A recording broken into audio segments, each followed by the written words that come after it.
Welcome, friends. Let's rise higher together. Hit subscribe for daily motivation. My dear friends, sometimes life has a strange way of teaching us our value. We live in a world where people often measure their worth by the number of likes, followers, or friends they have. And yet, here is the reality. Sometimes a woman can have hundreds of people around her and still feel lonely. And sometimes a woman can have no friends at all, but still be the strongest person you will ever meet. Let me share a story with you. There was once a woman who often sat by herself. People around her would whisper, "Oh look, she has no friends." Some even laughed. How sad, nobody wants to sit with her. But what they didn't know was that this woman was fighting battles they could never even imagine. Every smile she forced on her face was heavier than the weight of their words. Friends, loneliness does not mean weakness. Having no one around you doesn't mean you have no value. Sometimes life separates you from the crowd. Not because you're unworthy, but because you're meant to discover your inner worth. A bird doesn't learn to fly in the comfort of the nest. It learns when it's pushed out. Similarly, when we find ourselves alone, maybe life is giving us wings we never knew we had. Self-worth is not for sale. These words may sound simple, but they carry the power to transform your entire life. You see, in this world, people are constantly placing price tags on us. They say, "You're valuable if you look a certain way, if you earn this much money, if you have this many friends, if you dress like this or speak like that." From the very first day of our life, the world tries to sell us the idea that our worth is defined by how others see us. But here is the truth: the most expensive diamond does not become less valuable just because someone fails to recognize its brilliance. In the same way, your worth as a person does not decrease just because someone fails to appreciate you. Take, for example, a young woman who goes to a job interview. She prepares, she studies, she dresses well, and yet the interviewer rejects her.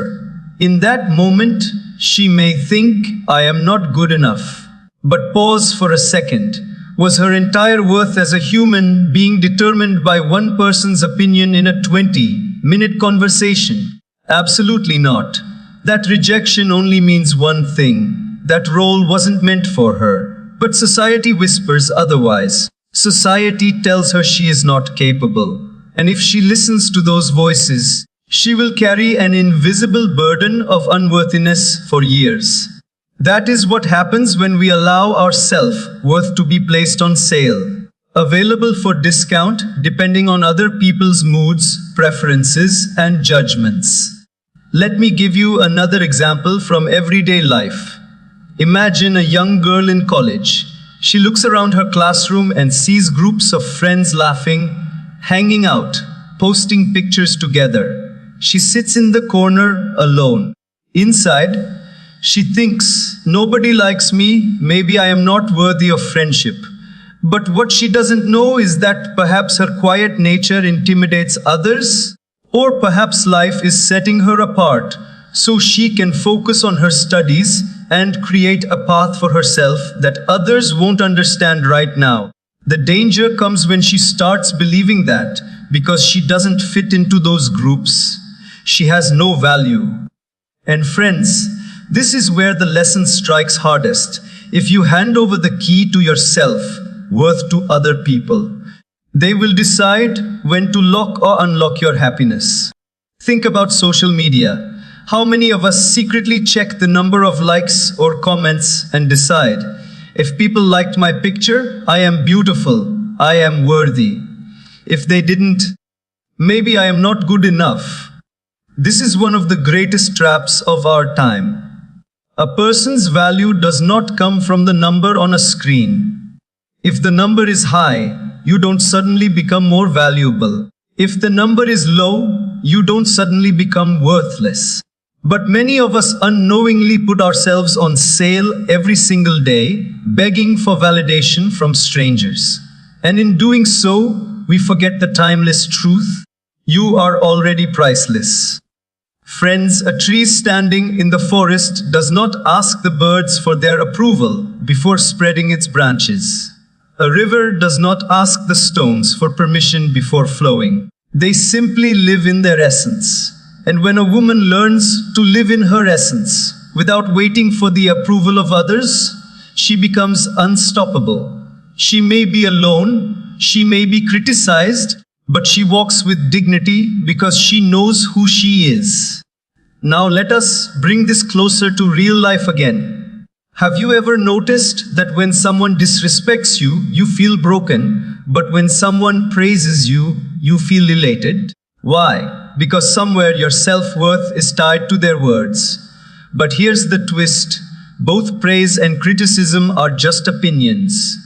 If you let praise make you feel worthy, then naturally, criticism will make you feel unworthy.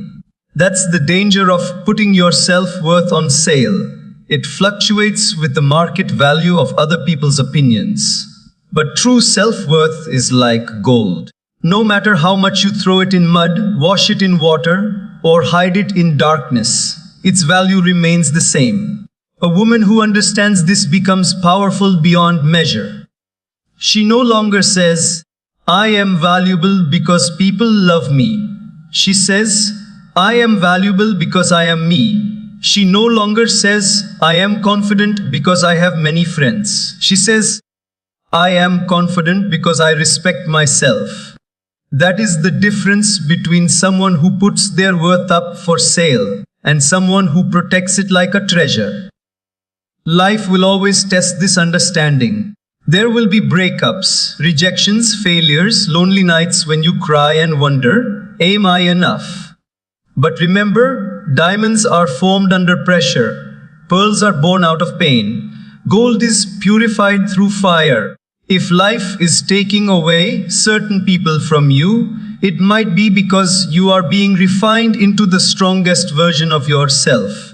Don't see loneliness as proof that you are unworthy.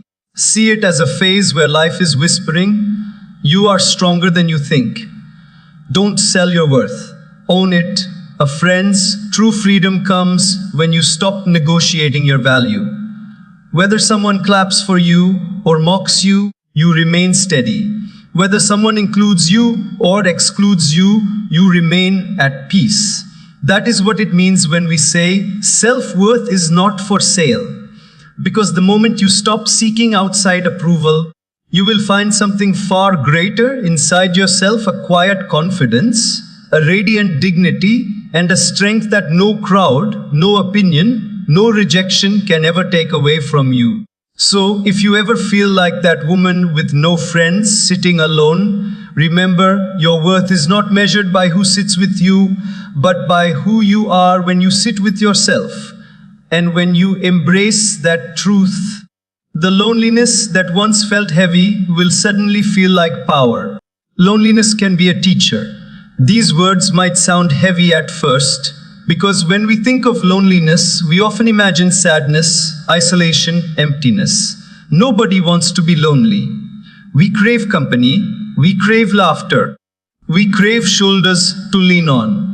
But have you noticed, my friends, that some of the greatest lessons of life don't come in the middle of noise, but in the depth of silence? Loneliness is like that quiet classroom where life gives its most powerful lectures. If only we are willing to listen. Let us think of a very ordinary situation. Imagine a young man who moves to a new city for work. He doesn't know anyone there. He comes home after office, eats alone, and stares at the walls of his apartment. At first, he feels miserable. His mind says, "Why am I here? Why do I have no friends? Why does my life feel so empty?" But then, slowly, something begins to change. He begins to read books he never had time for. He starts journaling his thoughts. He begins to understand his emotions, his strengths, his weaknesses. And one day he realizes loneliness has been his teacher all along. It taught him self-reflection. It taught him patience. It gave him a chance to know himself beyond the surface. You see, friends, when you are surrounded by people all the time, you are often distracted. Their voices, their opinions, their needs, their demands, they pull you in so many directions that you forget to hear your own inner voice. But when you are alone, when the room is silent, you finally meet yourself. And that meeting, though it may be uncomfortable at first, is one of the most important encounters of life. Let me give you another daily life picture. A woman who has just gone through a breakup. Suddenly, the phone stops ringing, the late night texts disappear, the long conversations vanish. The silence of her room feels unbearable. She thinks, I am so lonely. I have no one. But if she uses this time wisely, she may discover something incredible. She may learn what she truly wants in a relationship. She may rediscover hobbies she abandoned. She may even find strength to walk her own path without depending on someone else's presence. Loneliness, in that moment, becomes her most honest teacher. It shows her the areas where she was lost in another person, and it guides her back to herself. Even in spiritual traditions, solitude has always been a powerful practice. Saints, monks, sages, they would leave behind crowds and retreat into forests, mountains, or caves. Why? Not because they hated people, but because they knew that solitude is the womb where wisdom is born. Loneliness, if accepted with grace, becomes solitude. And solitude is the teacher that reveals truths you could never learn in the noise of the marketplace. Think about your mobile phone. If you keep it running non-stop with apps, calls, notifications, without ever charging it, what happens? It shuts down. In the same way, when we live constantly surrounded by others, without giving ourselves the chance to be alone, we burn out. Loneliness, though painful at first, is like plugging into the charger of life. It forces you to stop, reflect, recharge. But the problem is, we resist it. We run away from it. The moment loneliness shows up, we reach for distractions, television, endless scrolling on social media, random conversations, anything to avoid sitting with ourselves. Why? Because sitting alone means facing questions we have buried inside. Questions like, who am I really? Am I living the life I want? What makes me happy? Loneliness forces you to confront yourself. And though this confrontation is uncomfortable, it is necessary. Because only when you know yourself can you build meaningful connections with others. Let us go deeper. A seed, before it becomes a tree, spends time buried alone in the soil. In that darkness, in that isolation, it gathers strength to break open. If you saw that seed in the soil, you might think it's lonely, you might think it's forgotten. But in reality, that loneliness is the process through which it becomes strong enough to grow. In the same way, when life places us in seasons of loneliness, it is not to punish us, but to prepare us. That lonely period is the soil from which strength, clarity, and resilience will grow. Have you ever noticed that some of your best ideas, your most creative thoughts, or your deepest insights don't come in crowded meetings, but in quiet moments when you are alone? Maybe while sitting by a window, staring at the sky. Maybe during a long walk. Maybe lying in bed late at night. That is loneliness acting as a teacher. It clears the noise so that you can hear the whispers of your soul. Friends, loneliness will come to all of us at some point, whether in the form of moving to a new city, losing a relationship, or simply being misunderstood by people around us. But here's the key: you can either see it as an enemy or as a teacher. If you see it as an enemy, you will feel bitterness, sadness, and despair. But if you welcome it as a teacher, you will emerge stronger, wiser, and more connected to yourself.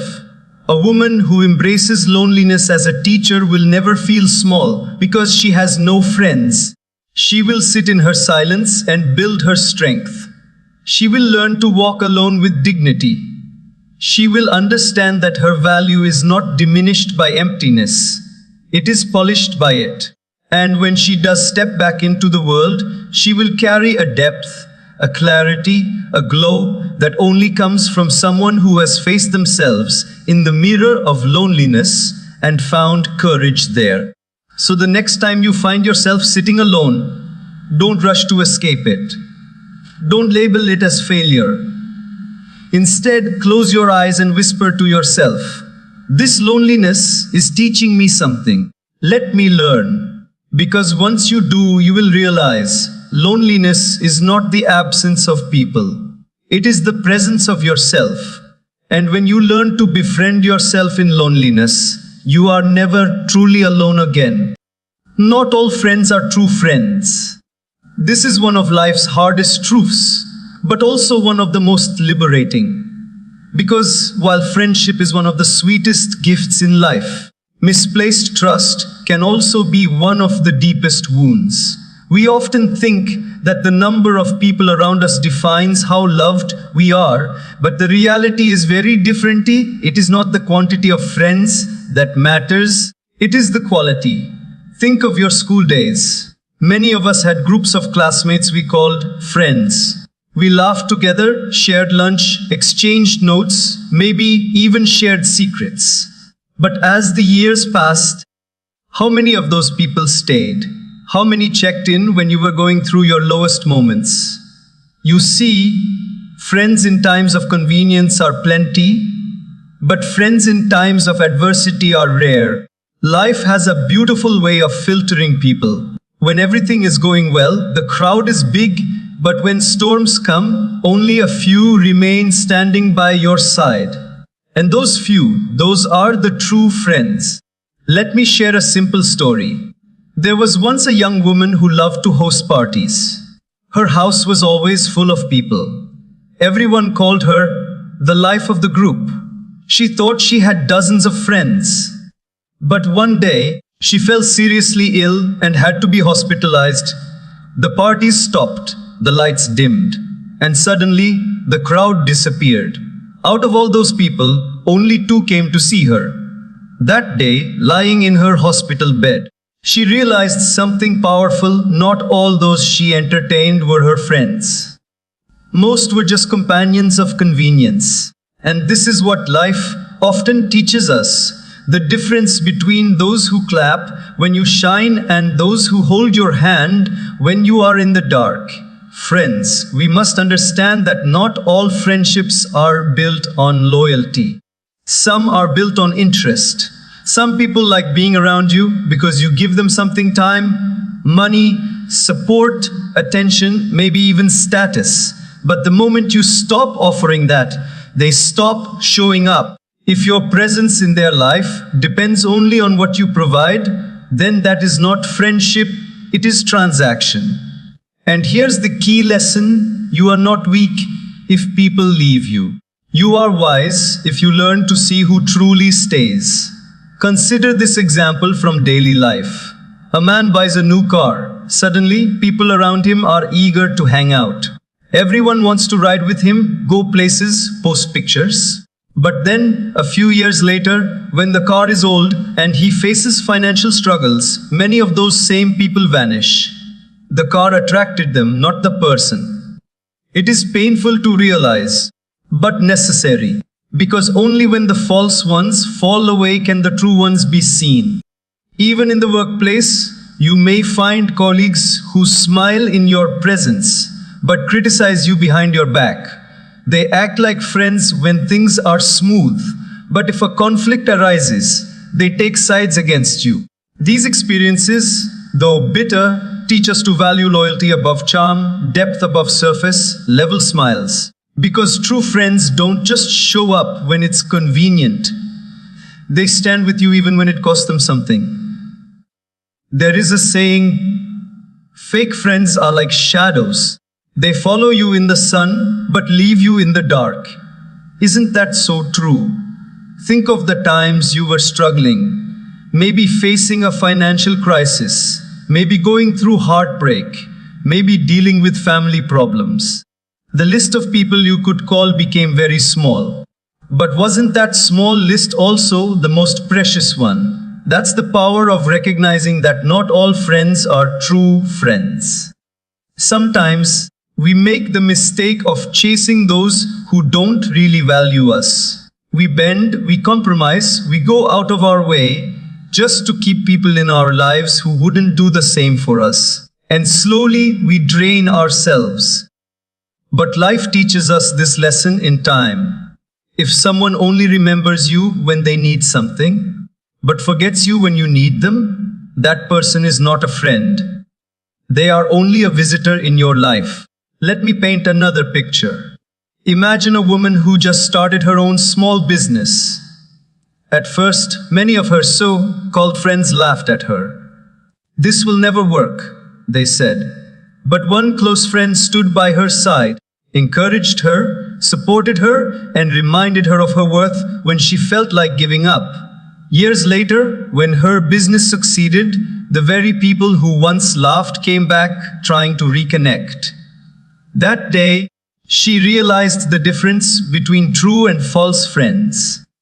The true friend is the one who believes in you before the success, not after. True friends don't have to be many. Even one genuine friend is more valuable than 100 fake ones. Because one true friend will lift you when you fall, defend you when you are absent, celebrate you without jealousy, and correct you with love when you are wrong. That kind of friendship is rare, but it is real. So, when life takes away people you thought were friends, don't be bitter. Don't see it as a curse. See it as a blessing in disguise, because every false friend who leaves you is making space for true ones to enter, or for you to grow strong enough to walk without needing a crowd. Remember this: not everyone who walks with you is walking for you. Some are walking for themselves, some are walking for the ride, and only a few are walking for you. Your task is not to hold on to everyone. Your task is to recognize the rare gems among the stones, the few who love you without conditions. And when you find those rare ones, treasure them, protect them, nurture that bond. Because not all friends are true friends, but the true ones, even if very few, are worth more than all the false ones combined. Emptiness can be a blessing. At first, this may sound strange because we usually associate emptiness with pain, with lack, with something missing. When a room is empty, we want to fill it. When our heart feels empty, we long for someone or something to occupy it. When our life feels empty, we feel restless, as if something is wrong. But sometimes, emptiness is not a curse, it is actually a gift. Because only in an empty space can something new be built. Only in an empty cup can something fresh be poured. Let us think of something simple. Imagine you walk into your kitchen and every jar is already full of sugar, full of spices, full of rice. You try to add something new, but there's no space left. In the same way, if your life is always crowded with people, crowded with noise, crowded with distractions, you will never have space for something new, something better, something meaningful. That's why emptiness, though uncomfortable, often comes before growth. Take the example of a woman who loses her job. Suddenly, her days feel empty. No meetings, no colleagues, no projects. At first, this emptiness feels like failure. She wakes up with a heavy heart, thinking, "What am I without my work?" But slowly, as days pass, she begins to explore new things. She starts painting, something she always loved but never had time for. She learns a new skill online. And months later, she finds a job even better than the one she lost, this time aligned with her passion. Looking back, she realizes the emptiness that once felt like punishment was actually preparation. It cleared space for something new to enter her life. Think also about relationships. Many times when a relationship ends, we feel shattered. The emptiness of silence, of an empty bed, of unanswered calls. It hurts deeply. But have you noticed what happens when you sit with that emptiness? Slowly, it teaches you to stand on your own feet again. It teaches you to find joy in your own company. And eventually, when love does return, you enter it stronger, wiser, more whole. The emptiness after heartbreak becomes the blessing that rebuilt your strength. Even nature teaches us this. In autumn, trees lose their leaves. Branches become empty. At first glance, it looks like death, like loss. But that emptiness is necessary because it allows the tree to rest, to conserve energy, and to prepare for spring. Without that empty season, there would be no fresh blossoms. In the same way, the empty seasons of our life are not the end. They are pauses that prepare us for renewal. Emptiness also teaches us the value of what we do have. Imagine sitting in an empty house. No furniture, no pictures, no voices. The silence makes you realize how precious company is.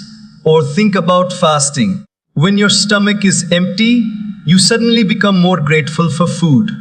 Emptiness heightens awareness. It strips away the excess so you can see clearly what truly matters. But here's the challenge. Most of us are afraid of emptiness. The moment we feel it, we rush to fill it. Sometimes with wrong people, wrong habits, wrong distractions. We mistake activity for fulfillment. We think, as long as something is there, I won't feel empty.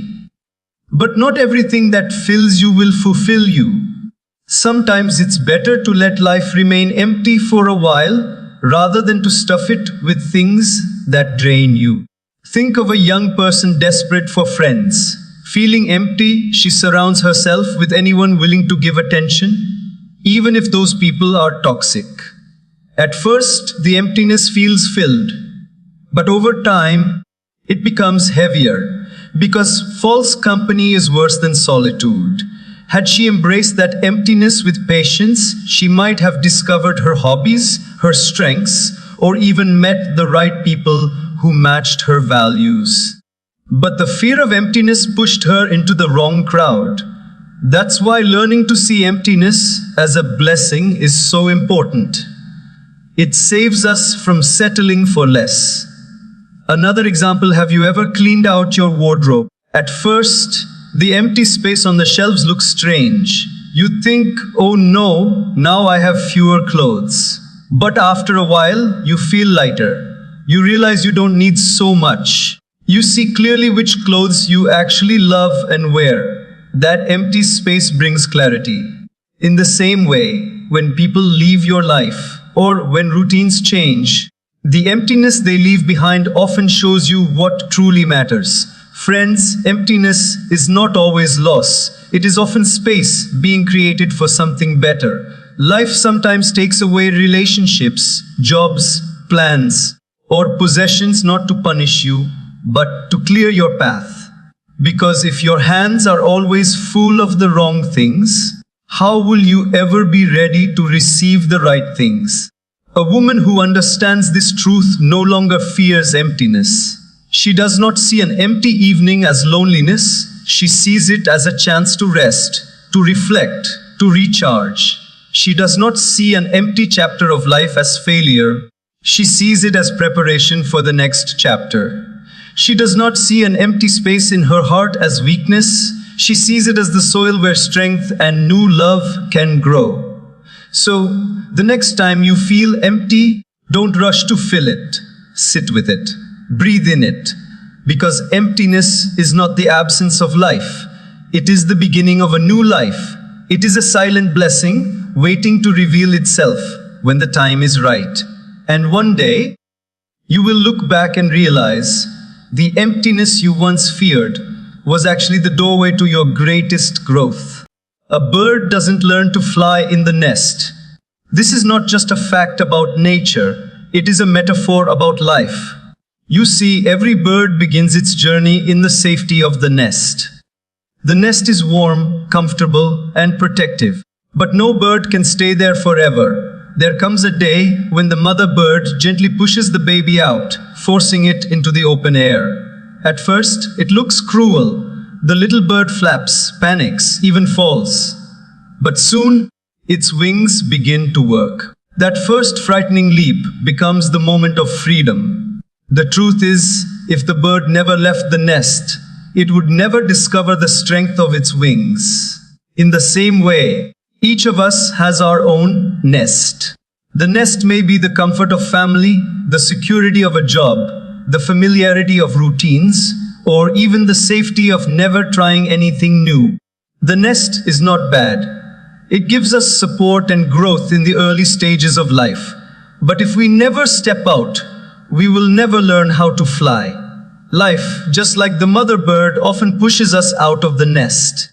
Sometimes it does so gently, sometimes harshly, but always for the purpose of growth. Think of a student who has always lived with parents. The home is comfortable, food is served, clothes are washed, bills are paid. But the day comes when the student has to move to another city for higher studies. Suddenly, the comfort of the nest is gone. At first, it feels overwhelming, cooking alone, handling finances, cleaning, making decisions. It feels like falling. But with time, the student becomes stronger, more independent, more capable. That push out of the nest, though uncomfortable, becomes the turning point that teaches responsibility and resilience. Consider also a person working in a stable job but with dreams of starting a business. The job is the nest, safe, predictable, regular income. But deep inside, there is a longing to try something greater. For years, fear keeps them inside the nest. What if I fail? What if I lose everything? But one day, either by choice or by circumstance, they take the leap. The early days are hard, uncertain, filled with mistakes. But slowly, wings of creativity, courage, and persistence begin to grow. Looking back, they realize that staying in the nest gave safety, but stepping out gave freedom. Even emotionally, this lesson applies.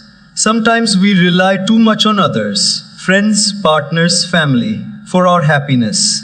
That dependency is another kind of nest. It feels safe because someone else is always there to lift us when we fall. But life sometimes removes those supports. We lose people or they distance themselves. It feels painful, like being pushed out of the nest of comfort. But in those moments, we discover our inner strength. We learn to comfort ourselves, to stand on our own feet, to heal from within. That is the flight of the soul. Something you never learn if you remain in the nest of constant dependency. Let's also think about children learning to walk. A parent can hold the child's hand forever, but then the child will never learn balance. There comes a moment when the parent lets go. The child wobbles, stumbles, maybe even falls. But those falls are necessary because only by falling does the child learn to stand firmly.